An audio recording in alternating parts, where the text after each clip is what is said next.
Hey guys, welcome back from the week of spring break and to a new section of this class. So to sum up, what we've done so far is go through the Constitution article by article. So Article 1 of the Constitution talks about Congress. We've gone through how Article 1 has a list of enumerated powers in Section 8. And what that means, if you go to Article 1, Section 8 of the US Constitution, there's a list of what Congress can do. And at the end of the list is that Congress can do anything necessary and proper to carry out those delegated powers, but otherwise, unless it's a power or necessary and proper to do a power, Congress can't do it. So that's why we spent all this time talking about if Congress can make minimum wage laws, if Congress can regulate guns in schools, if Congress can regulate marijuana, if Congress can regulate domestic violence, okay?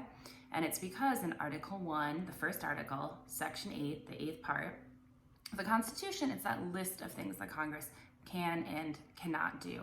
It has things like lay taxes, regulate interstate commerce, to spend money. And we also talked about Article 3, the third article, and that's the part that talks about the judiciary, including the Supreme Court and lower federal courts. And we talked about that at the beginning of the class when we talked about Marbury versus Madison and about how the Constitution didn't say that the Supreme Court would rule on laws of Congress and the executive, but that's what we have, right? Where the Supreme Court has the final say. And that's why we spent all this time learning Supreme Court decisions in this class. So what we're turning now is to Article 2, the second article of the Constitution, which is about the executive branch, okay?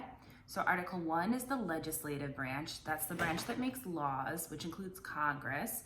Congress is made up of the Senate and House of Representatives.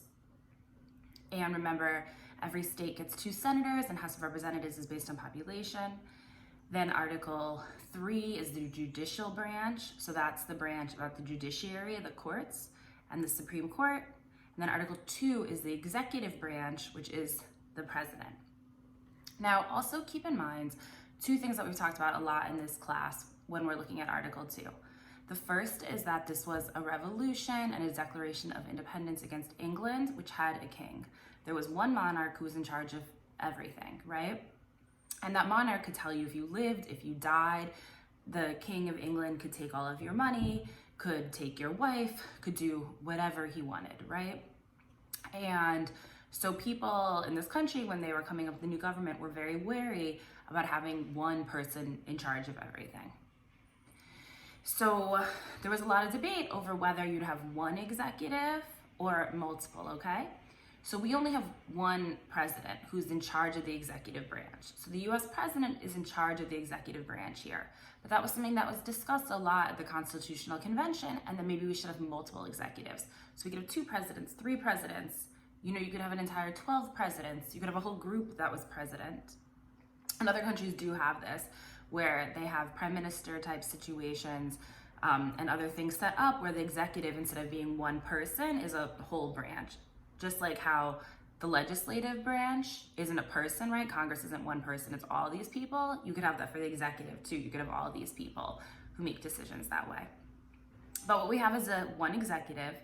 And in large part, it's because people assumed George Washington would be that first executive, and people are really comfortable with that and really did think that he wouldn't start seizing power for himself. Because remember, we have a government of checks and balances where the president is checked by Congress and the judicial branch checks Congress and the president. And so people had a lot of faith that with George Washington and with these checks and balances, you could have one person be the executive, just one president, and that person wouldn't take advantage of it. So what else we have, and I want to make sure everyone's keeping in mind for this, is the distrust of democracy. And we're going to go through this when we talk about the Electoral College, but remember that Alexander Hamilton and everyone at the Constitutional Convention was thinking about Shays' Rebellion. They're thinking about states like Massachusetts with poor landowners rising up, and they were really afraid of the people. There's all the different parts of the Federalist Letters we went through with about how democracy is a tyranny, about how there's going to be populism, there's going to be factions, how you can't trust the people, and that's really included and shows when we look at our executive.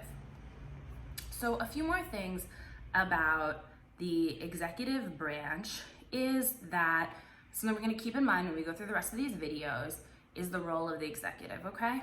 At first, the executive in this country had a really small amount of power. We're going to go through the Constitution, but there's no list of things that a president can do like Congress. That doesn't exist. That list of you can do these things, not there, okay? And so what we've really had is different periods where the president got more power, either because the president took it for himself or because Congress gave it to him.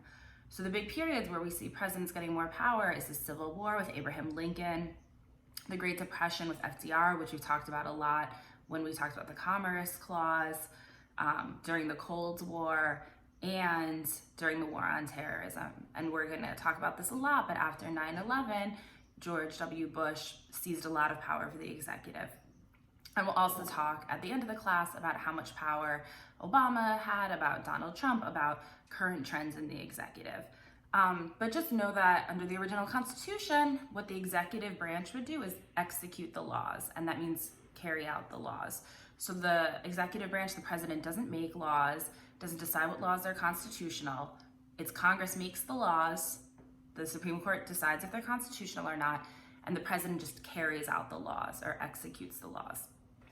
So just know that there's different views over how much power a president should or shouldn't have. I think it's pretty clear that the president of this country does have a lot of power, and that we all think who the president is actually a really big deal at this point, but that's not how it always was, and that's not apparent from the design of the Constitution itself.